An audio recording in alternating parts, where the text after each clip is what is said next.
record. Greetings, everybody. We're here again for our last scheduled session during the month of March for the Inland Area Kwanzaa Group, Nguzo Saba 365 study group.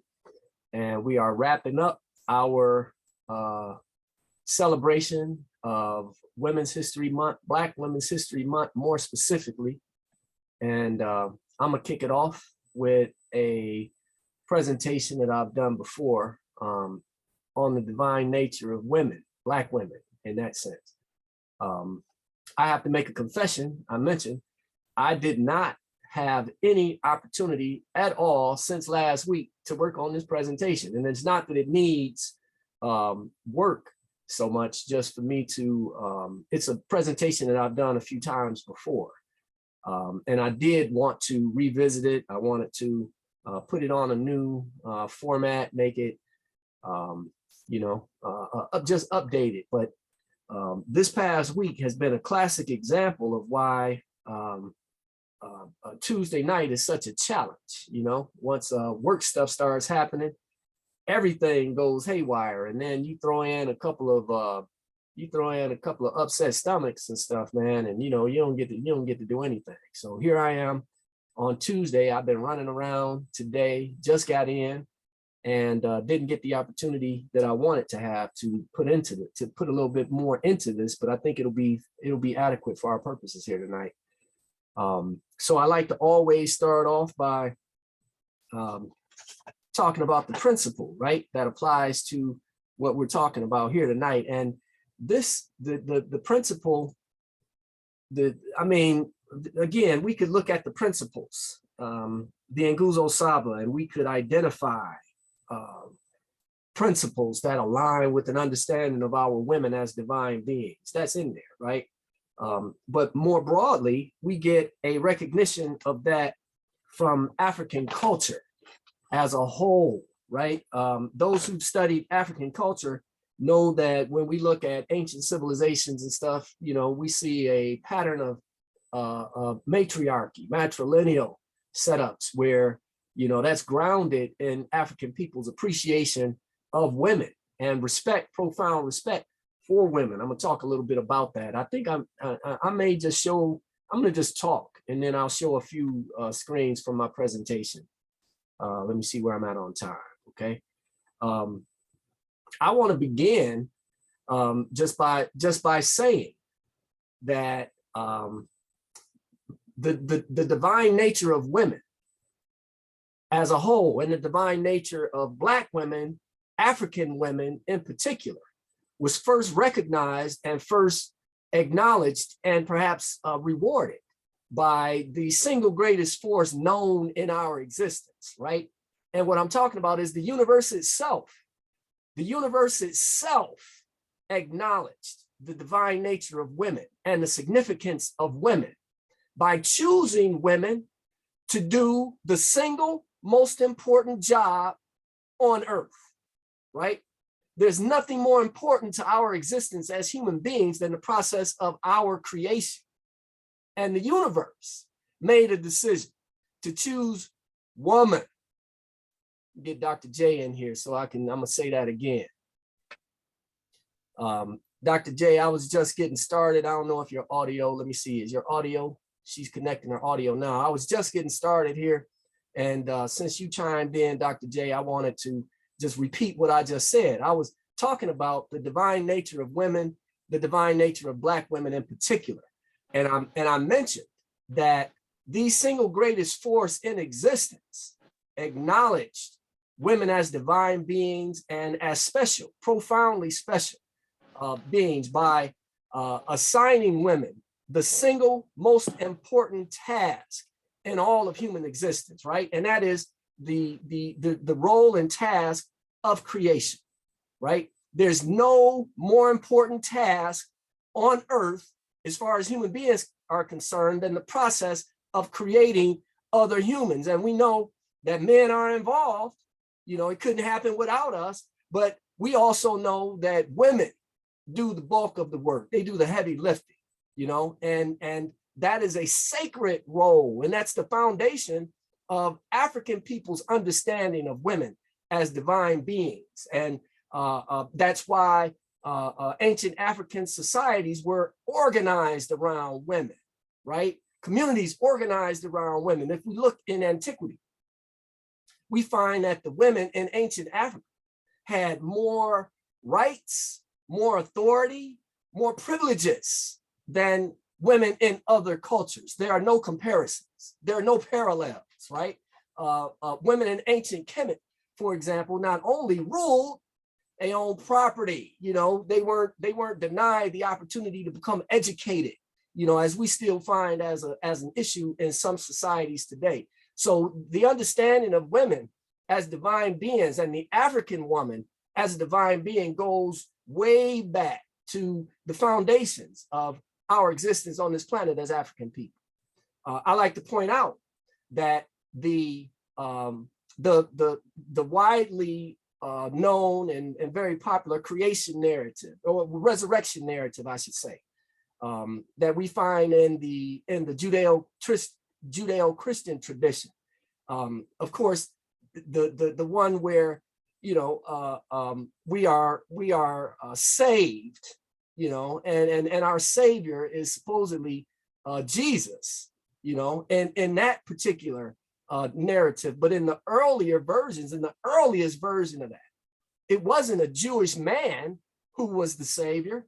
It was the African woman who was the Savior in the original narrative of Asar and Aset, and which we understand in terms of Adam and Eve and things. The Savior was the woman. It was the woman in that original narrative of our Asar and Aset who took the divine man who had been dismembered. It was the woman, the African woman, who found all of the parts of him and brought him back together and resurrected him, right? Laying the foundation for this whole conversation about resurrection that we get, you know, in other cultures today. But it was a Black woman, an African woman, who was the original resurrector. That goes along with the Black woman being the original mother, right? So there's profound significance in that. And then let me share this screen. I'm gonna share my screen. I'm gonna go to this PowerPoint and share a couple of images out of this PowerPoint, because we can see the significance of our women in the way we're represented. So this is when I did this presentation back in my study group and laid the foundation. I was quoting from, you know, I invoked Mother Mary McLeod Bethune, who I like to do all the time, right? Because she gave us some great lessons about the significance of women and some absolutely fantastic quotes. I like this one. There are two that I like to use, and I'll mention them here. The first is, if you want to measure the character of a community, take a look at its women. Repeat that again. If you want to measure the character of a community, take a look at its women. I think we're all old enough here to be able to see the truth in that statement, right? Take a look at our women. That's the indication of the character of our community. When our women are running wild, everybody is running wild, right? So there's a direct reflection there. But then also, let me see, let me back up because I didn't get my, the second one comes up, but I'm gonna invoke that right now. The second quote, favorite quote from Mother Mary McLeod Bethune that I like is when she says that next to God, we are indebted to women, first for life itself, and then for making it worth living. Next to God, we're indebted to women, first for life itself, and then for making it worth living. And certainly we're indebted to Black women as the original mother for life itself, right? And any Black man on this call knows that it is our women who make life worth living for us, right? I mean, who amongst us here would contemplate living this life in the absence of women? If there were no women here, I wouldn't be here. What's the reason for me to be here? So if the creator should decide to remove the women from this earth, well, I imagine that some or all of y'all brothers on this call are going to join me, because as soon as that happens, I'm making a beeline for the nearest cliff so I can make a flying leap off into eternity looking for y'all, right? Because if there are no women here, there's no reason for me to be here, right? They give us reason for living, you know, and that's not to say that women shouldn't feel that men, you know, and at our best, you know, contribute to or give reason for living as well from their perspective. That's balance, right? At our best, we would see it that way. So I was invoking this image of the universe to correlate with what I said at the beginning about how the universe recognized this power and this capacity and this divinity in women, and recognized it and continues to recognize it. It's just become so commonplace that okay, and Chachi's coming in. It's becoming so commonplace that and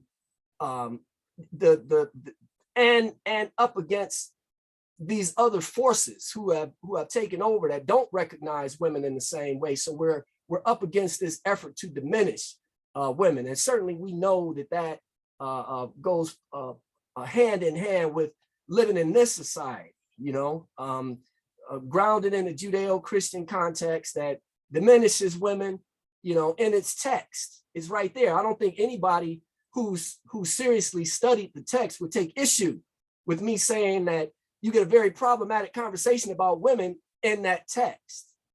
Although the recognition of their divinity is in there, if you know where to find it, right? And I'll get to that in a moment. But it begins with the universe and the fact that this recognition of their divinity has been on its way since the beginning of time and has been understood since the beginning of time. For me, I first became clearly tuned into it one day in 2002. I was living in Maryland at the time, and it was a lazy Sunday afternoon in 2002, I say here. I was living alone. I was laying around my place, just in and out of sleep, in and out of nap, watching TV, and it turned out I had one of my favorite animal channels on, and the program was about a pride of lions on the southern plains of the Serengeti. And as I was in and out of sleep, I noticed how the female lions working together are actually the strongest force amongst them, right? The male lion is the king of the jungle only by the permission and authority of the females, right? They designate who will be king where that's concerned, and then they reinforce that standing, you know, through their collective efforts, right? So I'm laying there and I'm watching that, and I'm noticing that it's really the female lions that really run things, you know. The males have a role in that, right? But the heavy lifting, the female lions do. They run it, right? They hunt. They do most of the hunting.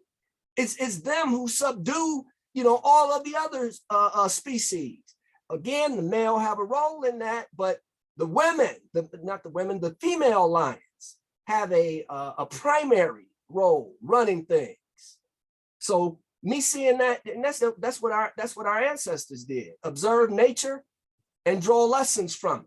So I'm laying on my couch on a lazy Sunday afternoon watching the lions, and I was able to reflect on the power in women and what was really going on, you know, by them being who they are, and what the potential was if women came together more in harmony, you know, how everything would go better, how things go well when women are working together in harmony, how women have always been involved at the forefront of our efforts. Anything good that we've done has been done in conjunction with our women, right? So their presence and collective efforts, certainly when they're in harmony with each other and with us, is what makes the world spin. So So again, I was contemplating this. What would be the outcome if women, our women in particular, could cooperate like the female lions do? What are the conditions that prevent that type of collective work and responsibility? We all know women in our personal lives who are like the female lion, fiercely devoted to family and community, fearless in the face of threats to that which she holds dear, tireless providers of that which sustain us in the world, dignified and determined in every way. What then keeps this from being the standard by which women function and co-lead society as a whole? What calls women to be regarded in a secondary capacity, and what keeps women bound to this perception and reality today? Because the reality is, the title of this presentation, as I did it before, was "When God is She," and I made I shared a point about my experience referring to God as she, and how I will purposely do that sometimes just to see what the reaction is. And it's sad to admit this on one hand, but I have to say it. I've gotten more pushback from referring to God as she from women than I have from men. Women will say, well, I don't understand God as she. And then they'll start talking to me about their Lord and Savior, Jesus Christ. And, you know, the concept of God exclusively referenced in the masculine, you know, and I haven't pushed back too hard on that, because I I haven't been able to come up with anything in that moment that I think would have any real impact on that. So I've just kind of looked at that and just kind of shaking my head and, you know, hope for some greater revelation to come that will allow me to address that the next time I encounter that. But I've gotten more pushback from referring to God as she from women who are firmly grounded. Women have been limited by the beliefs, ideals, values, and related practices of the culture and society we live in. Where did those beliefs, ideals, values, and sanctioned practices originate? They didn't drop out of the sky or sail in from the ocean, as Dr. Karanga says, right? Culture is a learned process. So I reasoned that it all began with what we believe about how the world and human life began. So I went to the only sacred text I had considered up to that point, and I reread the creation narrative in Genesis 1. And I don't know if other people have done this, but and I had read the entire text before, and certainly had read these passages in Genesis before. But when I went back now under you know, with this motivation, I saw something that I had never seen before. Reading the first and second chapter of Genesis, reading the creation narrative, I found that there are two distinctly different creation narratives there, and that's not a error in interpretation or something. That's there for anybody to see, right? From 1:1 through 2:3, you have the 7-day creation narrative, right? That's where we get the 7 days and God rested and, you know, all of those things. Then at Genesis 2:4, from Genesis 2:4 to I think 3:24, you have the Adam and Eve narrative. Genesis 2:4 starts all over with creation. And I want y'all to go in and take a look at that if you've never taken note of that. But it begins a whole new creation as if that whole conversation about the 7 days never happened. And what I understand is that people's perception of the creation narrative out of that text is a combination of the two, right? But they are distinctly different. The first is the older one, and I believe that comes out of an ancient Kemetic source, right? It's referred to as the priestly narrative, whereas the second one, the Adam and Eve narrative, is referred to as the Jahwist narrative, and I perceive that to be a takeoff on Yahweh, you know, the Hebrew divinity, right? And that aligns because it's in that narrative that you get the secondary status of women, you know, being responsible for the fall of man, you know, women being cursed, all of those things that laid the foundation for the secondary status that women struggle against in this society. And of course, talking about divinity, connects us directly with a conversation about our sacred text. So that's how I end up in the Bible, you know, contemplating the conversation about the divinity, the divine nature of women. Let me see, what else do I need? And I'm not going to read as I've done in the past, but I just point out the text, and I will show that 2:4. Yeah, so you go through that first chapter through 1:1 through 2:3, and you get the full 7-day narrative. Then here at Genesis 2:4, you get this.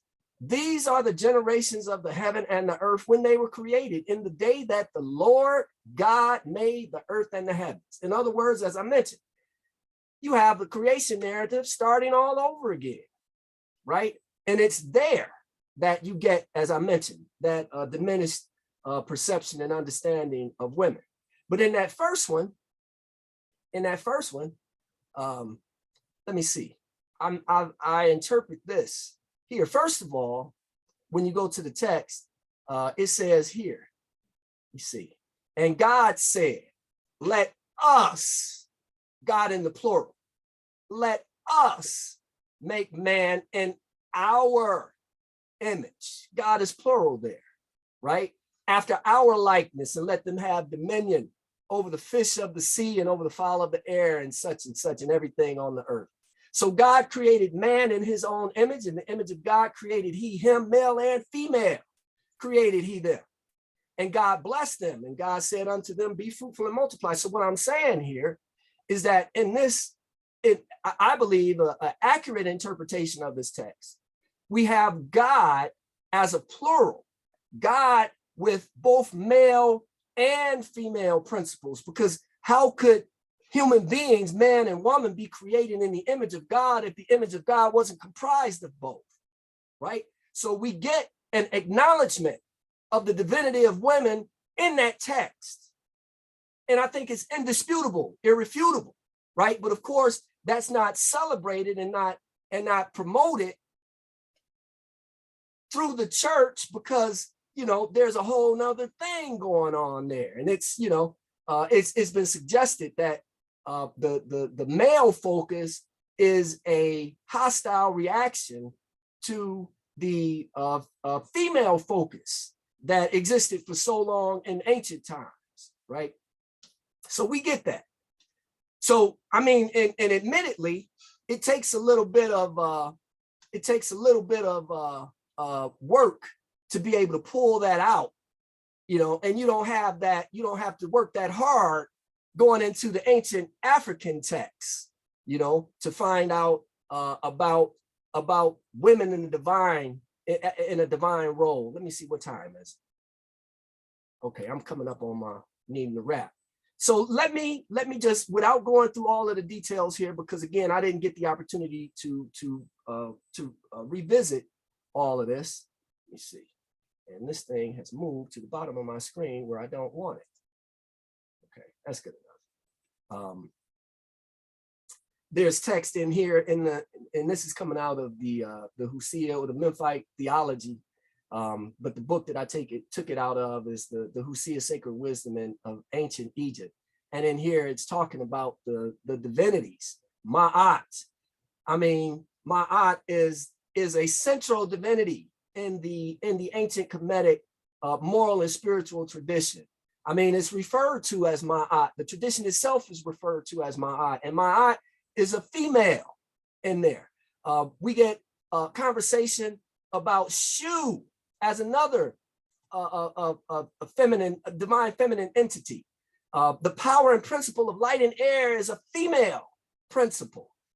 We also have Tefnut, the power and principle of moisture. That's a female divinity. Let me see. And then, of course, there are several others. Aset, Nephthys, so many female divinities, you know, in that tradition. They recognized it. So here's a few of them. Ma'at, you see them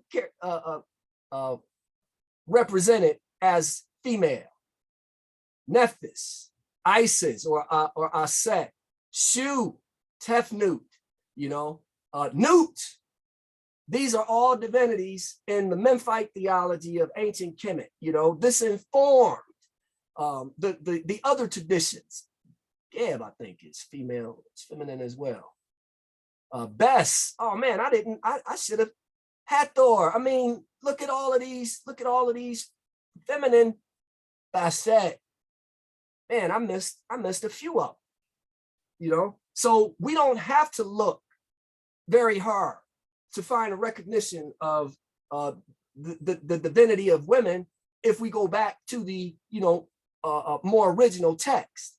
It's in this modified, edited version out of other cultures that we get a misrepresentation of the divine nature of women, and, you know, a battle for them and for those of us who love them and have an appreciation for them, for proper recognition, respect, and acknowledgement of who they are and their significance to us. Let me see. I also wanted to mention the Dogon. Oh my goodness. Man, I'm glad I saw this, reminded of this. This was one of the most impactful things in my studies. I'm not going to get much into the Dogon creation narrative, but it's dynamic.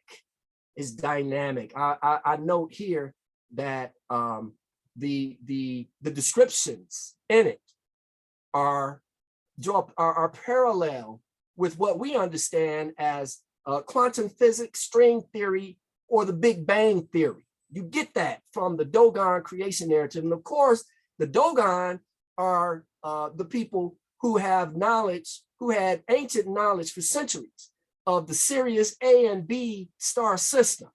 You know, it's even suggested that they advanced that human beings actually came from that star, right? But the point I'm making here is that in their creation narrative, they explain, like with the Judeo-Christian narrative, of course, man was created first and then woman was created as an afterthought. That's the, let me see, that's the Adam and Eve narrative, the Taoist narrative. But in the Dogon creation narrative, the Dogon teach here at the bottom that women and men, and this is a quote, women and men had to be created at the exact same time, because if not, the ache from the absence of one would have killed the other. It's a beautiful teaching, and it's a reflection of the reality that I just spoke to. Because if we didn't have women here, the ache from their absence would be so profound that I would run my ass off of a cliff into eternity looking for them, right? So I fully aligned with that teaching. The Odu Ifa, the Ifa tradition of the Yoruba people of Western Africa, teach as well about the divine nature of women. And it's in one of these narratives. Let's see, I should just go through this one. I got to read this and then I'm gonna wrap up. But I'm gonna give you all some of us and some of our own teachings. The Odu Ifa 10:2, it says, this is the teaching of Ifa for Odu. And I might not read all of this. I might jump through a little bit. And it's describing a scene, as it says here, where these divine beings, it was male and female divine beings who were coming from heaven to earth, and they were going back and forth. And one of them asked, oh God, Olodumare in their tradition, oh God, Lord of heaven, this earth where we are going, what will we happen when we arrive there? God, Olodumare, said that they were going to make the world so that the world will be good. He also said that everything that they were going to do there, he would give them the ashe, or the divine power and authority to accomplish it so that it will be done well. Odu said, Odu is a female divinity. So the female, in the prior statement I read, that was a exchange between God, the creator, and a male divinity. Then comes Odu, who is the female. She says, oh God, Olodumare, on this earth where we are going, Ogun has the power to wage war, and Obarisa has the ashe to do anything he wishes to do. She said, what is my power then? the Creator said, you will be their mother forever, and you will also sustain the world. Olodumare then gave her the power. And when he gave her the power, and they get symbolic here, mentioning the spirit power of the bird. And it was then that the Creator gave women the power and authority so that anything men wish to do, they could not dare to do it successfully without women. Odu said that everything that people will want to do, if they do not include women, it will not be possible. Oberisa said that people should, there were two male divinities and one female in that conversation. And that's significant in itself, that two male divinities were sent, but only one female divinity was sent. That's a statement of power there. It could be interpreted that way, and I think it rightfully should. So the teaching continues, pay homage, give respect to women. Indeed, it is a woman who brought us into being before we became recognized as human beings. The wisdom of the world belongs to women. Give respect to women then. It's a woman who brought us into being before we became recognized as human beings. So that's consistent with what I said about African culture having appreciation for the significance of women being chosen by the universe to create us, and how that in itself is an indisputable, undeniable statement of their power, their significance, and it could certainly be argued that the world is in the fucked up condition that it is now because women aren't properly respected.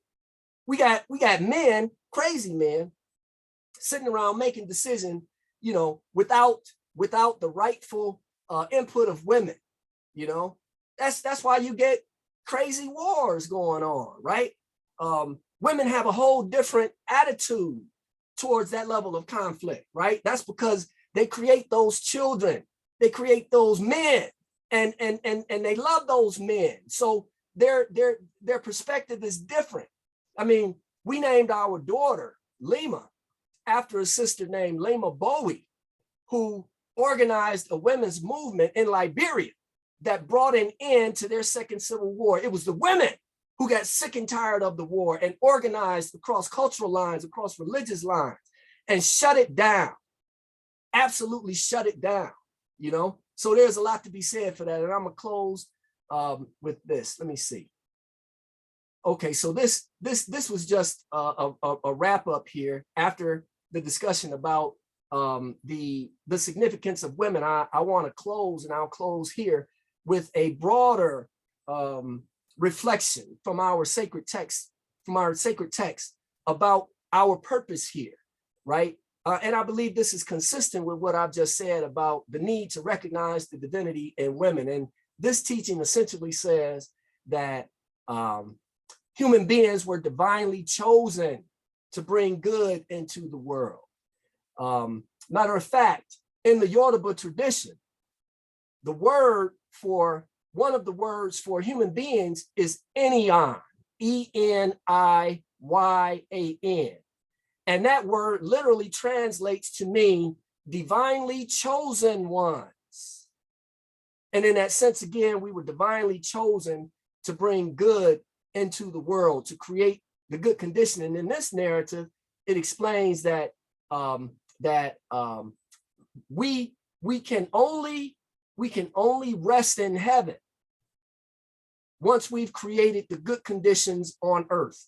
Until then, we have to keep going back and forth until we get it right, right? So it's a very compelling conversation about our role as human beings, creating good in the world.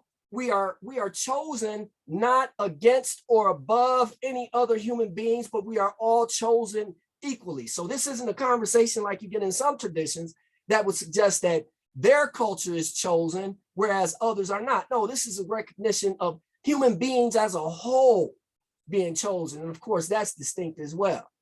I'm gonna wrap with that. Make sure I'm not missing anything that I would want to share. I came to my summary here. So again, I'm gonna close with that most powerful, those two most powerful statements from our beloved ancestor, Mother Mary McLeod Bethune. Again, if you want to measure the character of a people, culture, or society, take a look at not only its women in an absolute sense, but take a look at the status of its women, right? Where women are properly respected, you have a completely different character within a society. And certainly we might be hard pressed to find the best examples of that on earth today, because this influence of these teachings, these not just the Judeo-Christian, but also Islam, you know, their influence has been so significant on the world that, you know, it may be difficult, if not impossible, to find a society where women are properly respected, even in Africa, which, as I mentioned, you know, has this foundation of matriarchy through colonization, and all of the tricks and trickery and violence that goes along with that. That has led to African cultures being less clear on the divine nature and divine status of women than African cultures have been in the past. So with that, I'm going to just wrap with that. I wanted to share some of the sacred teachings, and as an authority, you know, statement of authority of women as divine beings. And I think I've accomplished that here. So I'm going to wrap with that, and would welcome the opportunity for some further discussion, questions, or even some constructive criticism if anybody has any. So thank you all very much for taking the time and listening.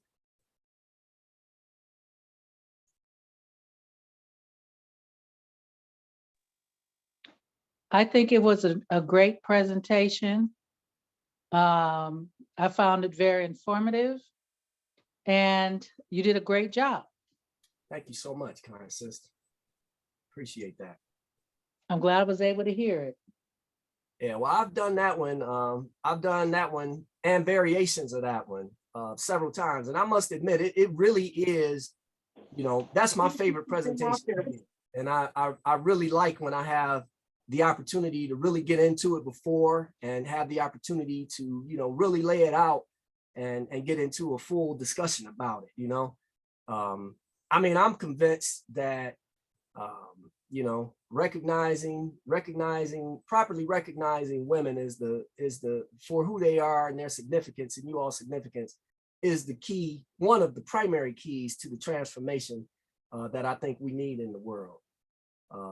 Brother Sinke, did you have a comment? Unmute yourself, brother. Bargani. NJ. Thank you. Excellent presentation. I had a question.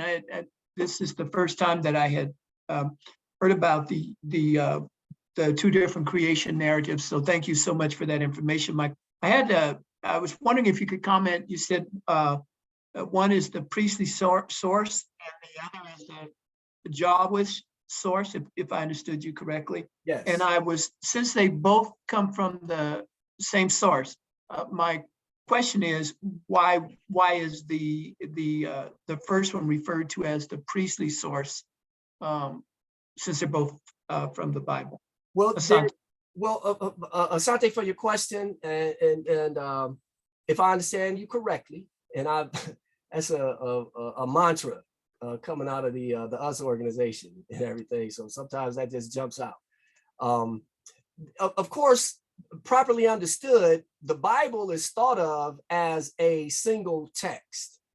But if we have done even the least amount of study on it, we know that it is, in fact, a series of different texts that have been brought together, edited, revised, changed, added, taken away from, and all of that several times, you know, throughout history. And so we might be under the impression that those two narratives come from the same source, but they do not. The priestly narrative, the parallels between what we find in the priestly narrative and what we find in the Memphite theology are too distinct to be dismissed.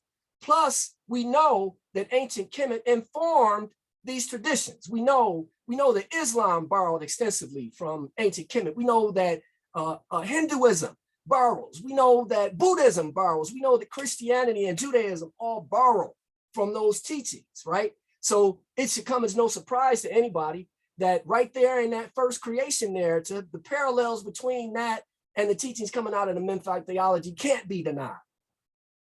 The second narrative, and being identified as the Jawish narrative and its teachings, those teachings align fully with what comes out of the Hebrew tradition. The Hebrew tradition, asserts that women are secondary.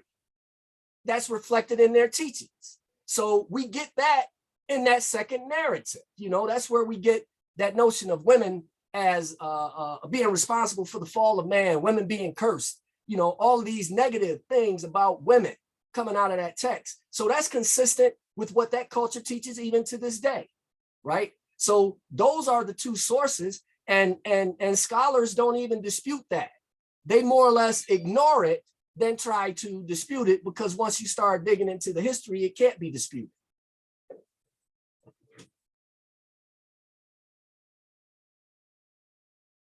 Did you have something else, brother? No, Asante, brother. Thank you so much for that clarification. I appreciate it. I understand it much better. Thank you. I hope that helped. It does. Thank you. Anybody else? Did anybody else have anything? I mean, this is something that we need to get comfortable with, I think, this whole conversation about women as divine beings. I like the idea of referring to God as she, and I think if we were actually balanced in the world and in the way we do things, men would refer to God as she. Women would refer to God as he. That's an active recognition of the divinity in each of us.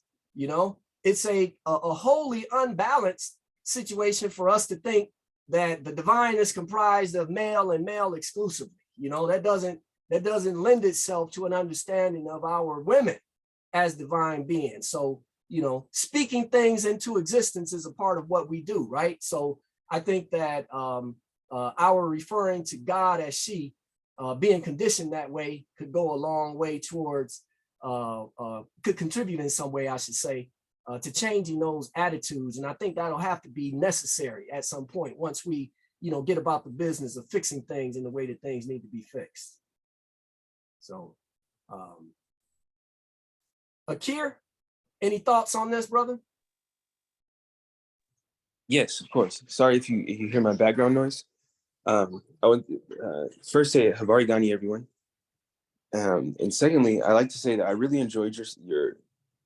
really enjoyed your presentation today, especially the visuals that went along with it. And I'm curious if you have a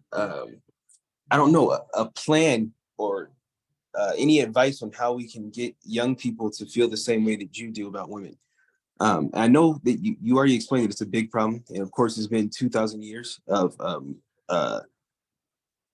people seeing women as 2,000 years at least of people seeing women as a second-class citizen around the world.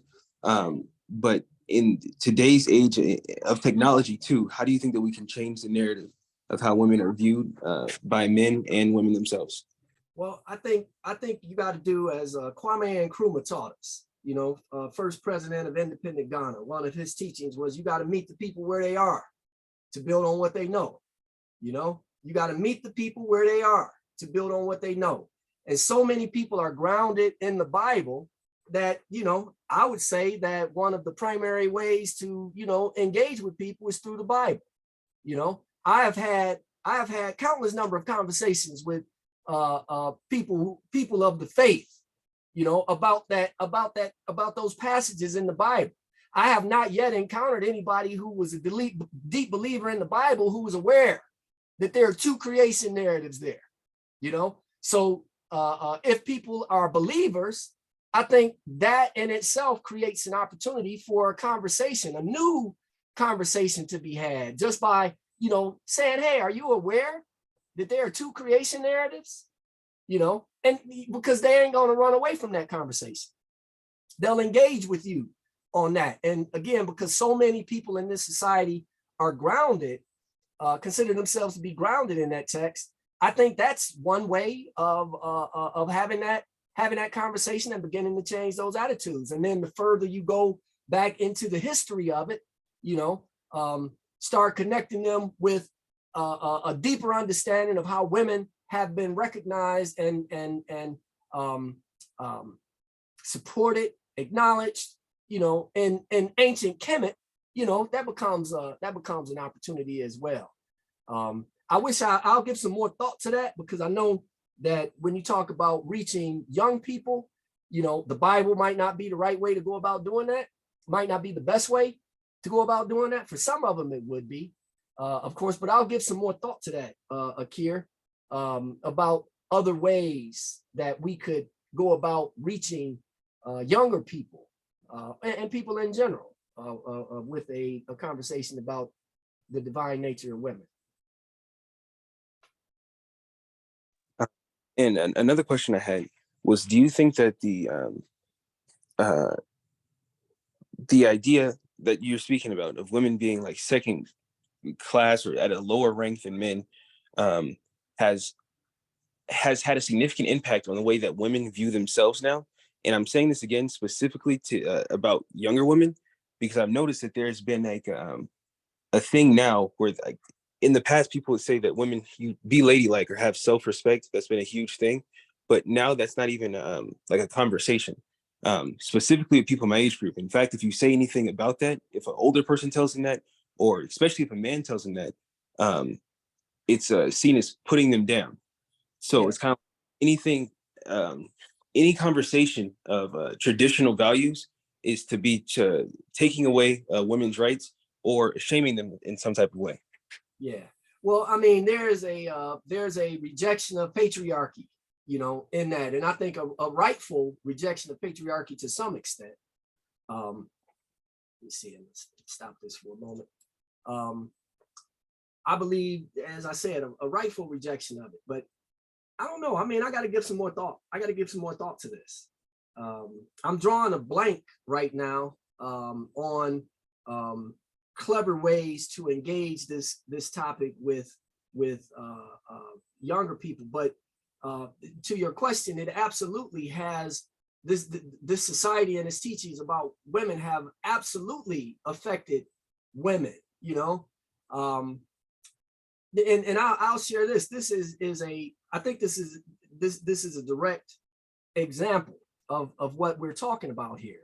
I went to an academic conference many years ago, National Council of Black Studies. That conference was held in Atlanta, and I went there, and I was presenting a paper there, and there's always a lineup, and you go through the schedule and you find topics that you think are interesting, and you go and sit in on those sessions and everything. So there was a discussion being had about women in hip hop, and I noted that there was a papers being presented by two young women, one on strippers,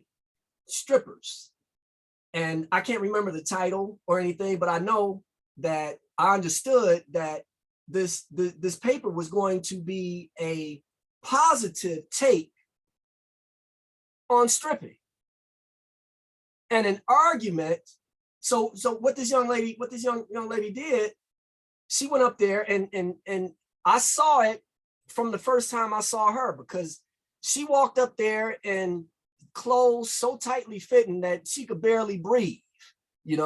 Her conversation got into this conversation that we hear out here now about sexual empowerment, and how through the power of their sexual prowess, that's where women get their greatest strength and all of that kind of stuff, and they need to exercise that. So I sat there and I listened to this, and I really couldn't believe I was hearing what I was hearing. I was saddened by it, coming from these two young ladies, and one of them was a senior in college and another was a grad student. So hearing this coming from them was very disheartening. And I'm sitting there trying to figure out how to respond to it. And I'm looking around the room at all of these long faces, because you got people in here who are reacting to this just like I did. What the heck are these young ladies talking about? And I waited for somebody to say something. But after they made their presentations, it was virtual silence in there, you know? And, you know, I'm wanting to break the silence. So I asked a question. I was like, let me ask a question here. You know, while you all are up there talking about sexual prowess as the foundation of your power as women and how you execute, you know, and administer your power, how do you think your sexuality stacks up against your mind and your spirit in terms of being significant parts of you? How does your spirit compare to your sexuality? You know, and I went with that type of a question, and that sister, the grad student who was the most vocal, she did her best to rebuff that question, telling me that this is patriarchy. This is an example of patriarchy here with what you're talking about. And I said, sis, this ain't, you couldn't pull patriarchy out of this if you tried. But on the flip side, while you up there talking about stripping, you are living patriarchy. You are exactly what the patriarchs want you to be. You're sitting up here talking about your sexuality as the foundation of your power. That's how they want you to understand yourself. As a sexual object. You're promoting patriarchy, not me. She was silenced. She didn't know how to respond to that. I got applause from all that room that had been silent was suddenly a uproar and applause. Woman came over to me and said, I'm glad they heard that from a man. I'm glad they heard that from a man. The one sister, the second sister, the grad student who was the most vocal, she just side-eyed me and kept it moving. The senior, though, came over to me and she said, you got me to the point where I realized I got to think about what I'm saying. And I threw my hands up in victory, you know, because I said something there that made her rethink all of that nonsense that they were up there talking about. And she gave thought to, you know, herself on a higher level, not just as a sexual being, you know. So I think that's an example of how this society conditions women, you know, directly, indirectly through force, persuasion, and other means to see themselves in these ways that serve the interest and the will and spirit of patriarchal oppression, you know. So it's there, and it's there to be combated. Anything else? Thank you so much for your answer. And if no one else is going to answer, I'll just make one more statement, which is that I really appreciate the view that you have of women and the way that you phrase it, because it's very powerful. And the response that you had to that woman, or women in particular, is great, because it makes women immediately think of themselves in a different light. But that's positive, because the only way to against that is like diminishing themselves to only being sexual beings. There's so much more, and everyone's sexual. That's I was in a talk a while ago, I can't remember, but there was an older gentleman who's probably in his 70s, and he said that he went to brag to his uncle about how many girls he was talking to, and his uncle's face got real serious. He's a young man. His uncle's face got real serious. He said, "You're not doing anything to them girls that they're not doing to you," which is showing that you know, the idea of sex is being something super powerful. It's a transaction. You're doing the same thing. You're both taking. So I'm very happy that you shared it that way, and I hope that with that, it can be shared with younger people, because it automatically makes us view ourselves in a higher light, especially. Yeah, I mean, there's a constant struggle out here to combat and overcome the diminished perception of women that so many women have embraced. You know, it's unfortunate, but you know, there's work to be done, and I think, you know, at a minimum, we're part of the crew that needs to be making some contribution to it. I saw Dr. J's hand go up first, and then Chachi. Okay, can you hear me? Yes. Okay. I was just going to add, it is a travesty to see the mindset of our young women. It's a complete travesty. They don't know who, I mean, it's totally out of control. They don't have any respect for themselves. And there's, you know, These young ladies, I just talked to one of my college classes, and we talked about gender, and in gender, you know, sexuality, gender, male, female, nothing in between. I don't go into that. But we talked about dating and how men are now, or young men are now, afraid to ask them out on a date, afraid to open the car door, because they don't want to be perceived as weak or a simp, or the women say, I don't need you to open my car door. I don't need you to do this. I don't need you to do that. And we spent 2 hours talking about how you're cheating yourself. Because at the end of the day, when all hell breaks loose, it's the man that stands in front of the bullet. And on the day that the women start doing that, what is the purpose? What's the purpose? So that's what I have to add to it. Appreciate that, Doc. Appreciate that. I'm gonna run to Chachi real quick just so we can try to get out of here. Brother Chachi. Yeah, I'm sorry. I didn't realize I was well, can y'all hear me? Yeah, we can hear you. Okay, I didn't realize I was unmuted this whole time. I'm organizing stuff in my backyard. Anyhow, I kind of like how you brought out the point of the lions or the lionesses kind of pretty much holding down how to keep things, you know, intact, or the structure and how they operate in nature, and how their collective efforts are the foundation of how they successfully maintain, you know, their dominance in the wild.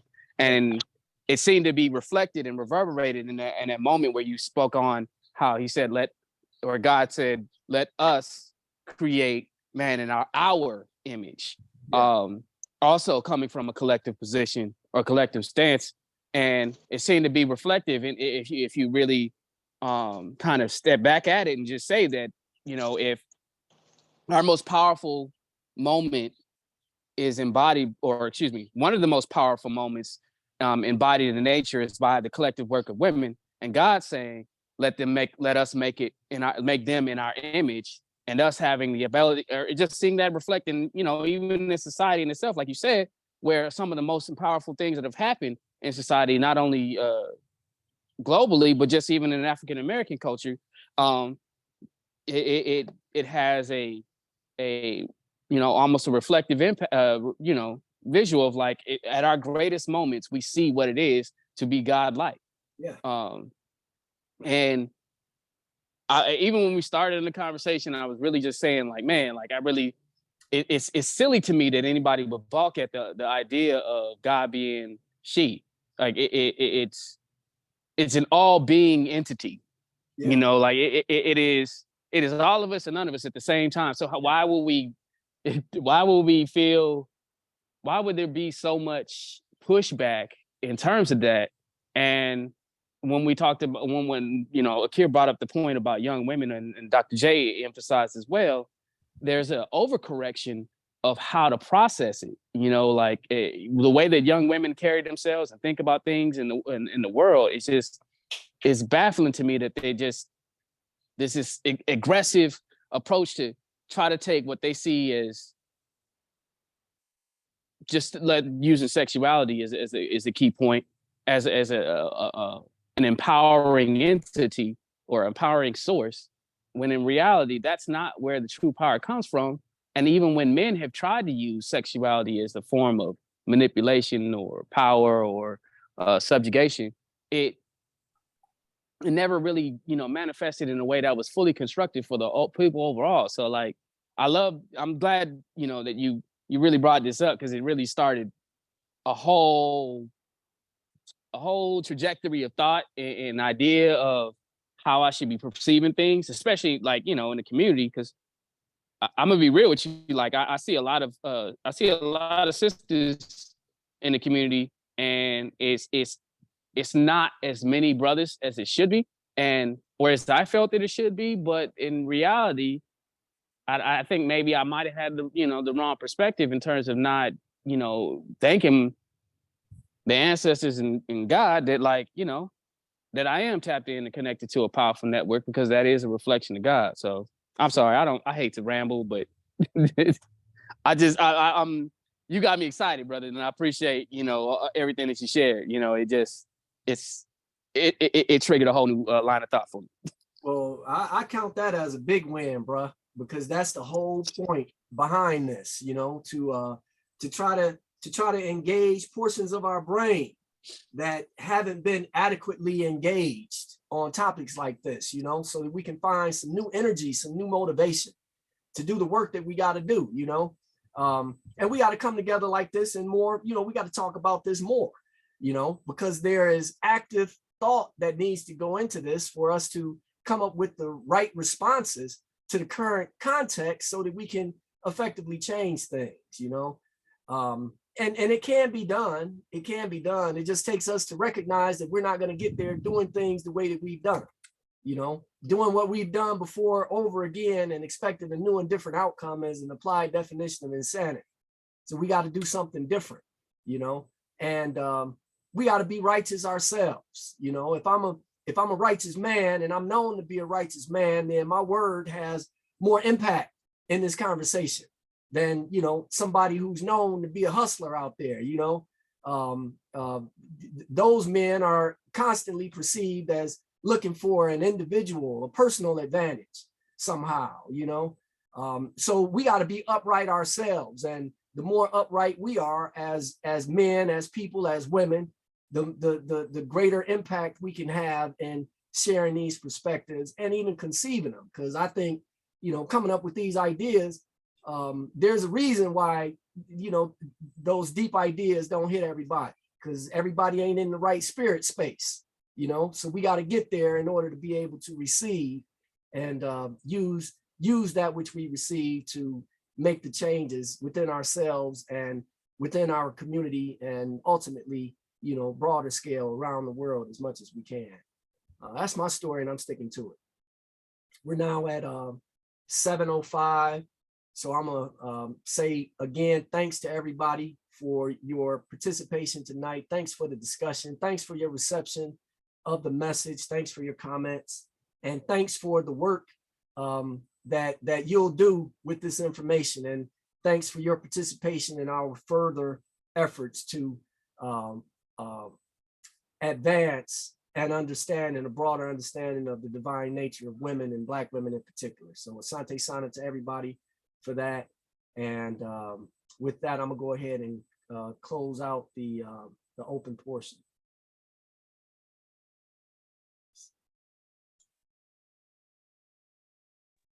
All right.